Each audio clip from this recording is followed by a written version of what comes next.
Finally tonight, graphics geeks with the latest computer technology are responsible for some of the most popular animated films we see in our cinemas these days. But on one industrial park not far from here, filmmakers working on a major TV series are using more traditional methods of bringing inanimate characters to life. Fran Donovan's been finding out more.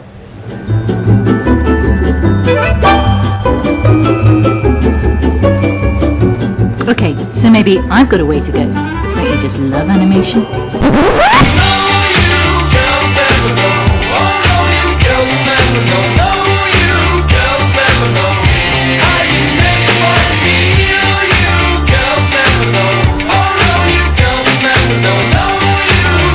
I tend to dream every night of my life in full Technicolor, so it's like having two lives also. So I have a lot of images in my sort of dream time, really, which I can pull on and sort of, you know, put down on the pencil and paper.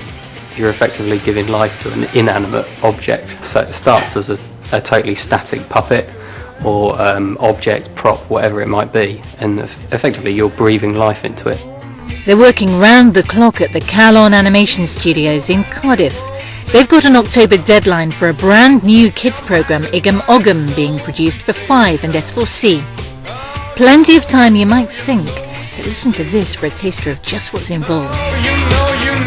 An animator, once they're briefed on a shot, they'll then start animating, and they move the puppet 25 times for every second of footage that we use.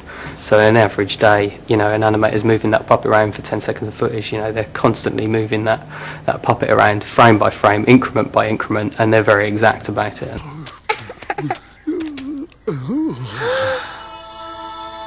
Igam Ogam want it.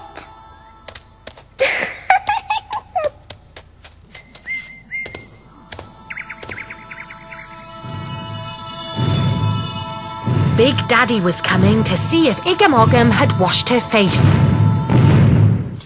Ben's heading up a team of animators breathing life into these new silicon stars, but a legion of experts have already been beavering away for months to give them their cast and locations.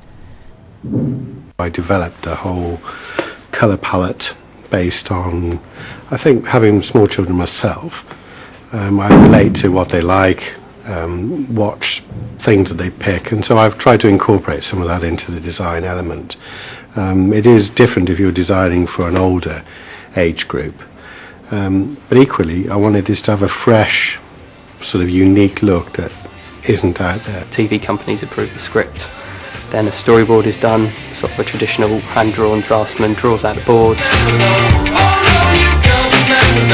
Set builders building sets, prop builders building props, a puppet department building and maintaining the puppets.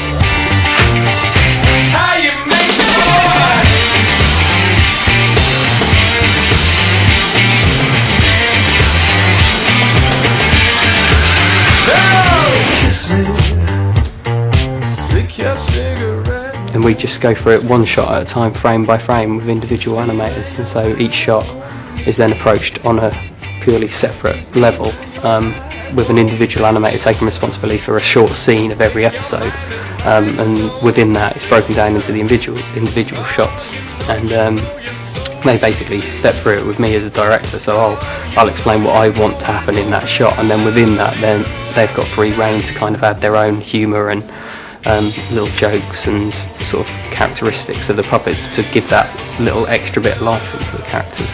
And then when a shot's finished, you've got the post-production on that, so you add the sound to it, you add the compositing, post-production in the editing department, all that kind of stuff. So it's a massive team of people, and it is very much, it's kind of the core thing with animation, is it's a team, and it doesn't function as soon as a part of the chain stops. It was a sunny day.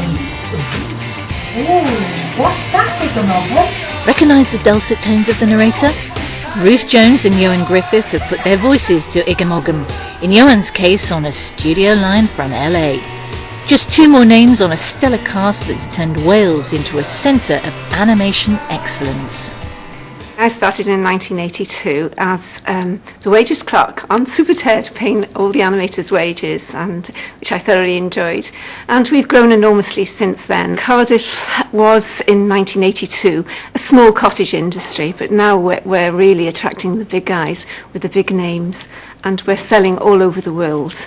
We've always invested in our people, in our young animators. We're now able to thankfully train very young runners up to be really very good animators. We're really thrilled that we can invest in young people and move them forward to become even film directors. That's fantastic. And of course, in the past, people have sort of looked to London and Bristol with Aardman as the sort of real centres of excellence. Is that changing? Are people focusing here more now? Oh, definitely. I think Wales really does have it. I think we would be wonderful just to produce an animated feature film and move things forward. So it's Wallace and Gromit eat your heart out, because it's all going to happen here now. They watch a spot. Doggy, where are you? Wakey shaky.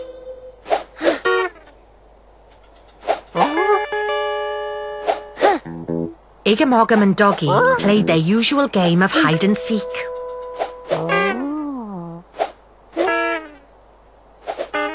It gives me great satisfaction, it really does, and I know that ultimately, again, it's like having your work preserved in time, so I'm very, very pleased when I see it. And there's nothing more rewarding than finishing a shot and the director saying, "Oh, this is a great shot," and stamping it as approved.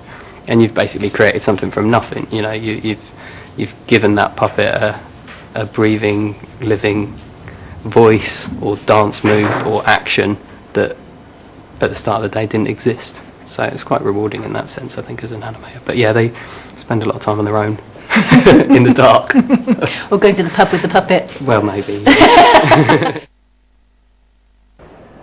And that's just about it for tonight. Make a date with the Wales Show next Thursday at 10:35. Good night.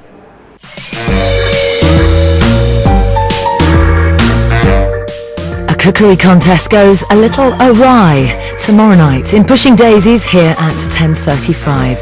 Next though, it's more from Sharp End.